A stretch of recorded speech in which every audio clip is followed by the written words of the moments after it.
புத்தாண்டு கொண்டாட்டங்களையொட்டி சென்னையில் போக்குவரத்து காவல்துறை சார்பில் விரிவான ஏற்பாடுகள் செய்யப்பட்டுள்ளன. இதுகுறித்தான முழு விவரங்களோடு இணைந்திருக்கிறார் செய்தியாளர் கதிரவன். கதிரவன், வணக்கம். விவரங்களை பகிரலாம். 2026ஆம் ஆண்டு புத்தாண்டு கொண்டாட்டத்தின் போது விபத்து இல்லா கொண்டாட்டமாக இருப்பதை உறுதி செய்யும் வகையில போக்குவரத்து காவல்துறை சார்பாக பல்வேறு நடவடிக்கைகள் மேற்கொள்ளப்பட்டிருக்கிறது. குறிப்பா போக்குவரத்து நெரிசல்கள் மற்றும் வாகனத்துக்கான சிரமங்களை தவிர்க்கவும் போக்குவரத்து மாற்றங்கள் செய்யப்பட்டிருப்பதாகவும் போக்குவரத்து காவல்துறை சார்பாக தெரிவிக்கப்பட்டிருக்கிறது.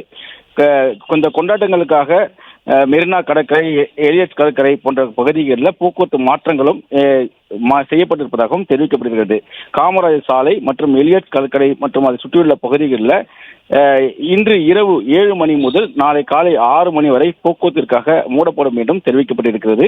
கடற்படை உட்புற சாலையில 7 மணி முதல் வாகனங்கள் நிறுத்த அனுமதிக்கப்படாது என்றும் தெரிவிக்கப்பட்டிருக்கிறது. அனைத்து வாகனங்களும் கலங்கரை விளக்கம் சந்திப்பு வழியாக மட்டுமே வெளியே செல்ல ஏற்பாடு செய்யப்பட்டிருப்பதாகவும் அதுக்கு மட்டுமே அனுமதிக்கப்படும் என்றும் தெரிவிக்கப்பட்டிருக்கிறது.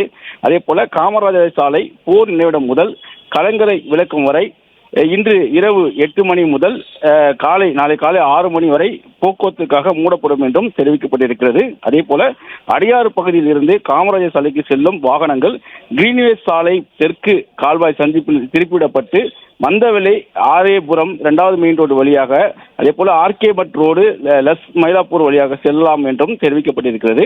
அதே போல டாக்டர் ஆர்கே சாலையில் இருந்து காமராஜர் சாலைக்கு செல்லும் வாகனங்கள் பிஎம் தெரு சந்திப்பில் திருப்பிவிடப்பட்டு ஆர்கே மட் சாலை, லஸ் சந்திப்பு, மந்தவெளி, தெற்கு கால்வாய்க்கரை சாலை வழியாக சென்றடையலாம் என்றும் தெரிவிக்கப்பட்டிருக்கிறது. அதே போல பாரி சந்திப்பிலிருந்தும் காமராஜர் சாலைக்கு செல்ல வாகனங்கள் ரிசர்வ் வங்கி சுரங்கப்பாதை, வடக்கு கோட்டை சுவர் சாலை, முத்துசாமி சாலை, முத்துசாமி பாலம், வாலாஜா பாயிண்ட், அண்ணா சாலை வழியாக சென்று அவர் இலக்கை அடையலாம் என்றும் தெரிவிக்கப்பட்டிருக்கிறது.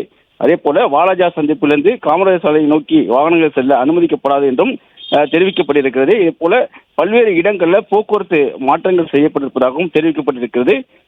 இரவு நேரங்களில் இந்த பைக் ரேஸில் ஈடுபடுபவர்களை கண்டறியவும் ஆங்காங்கே வாகன தணிக்கைகள் ஈடுபட இருப்பதாகவும் போக்குவரத்து காவல்துறை சார்பாக தெரிவிக்கப்பட்டிருக்கிறது. மேம்பாலங்களும் மூடப்படும் என்றும் ஏற்கனவே போலீசார் தரப்பில் தெரிவிக்கப்பட்டிருக்கிறது.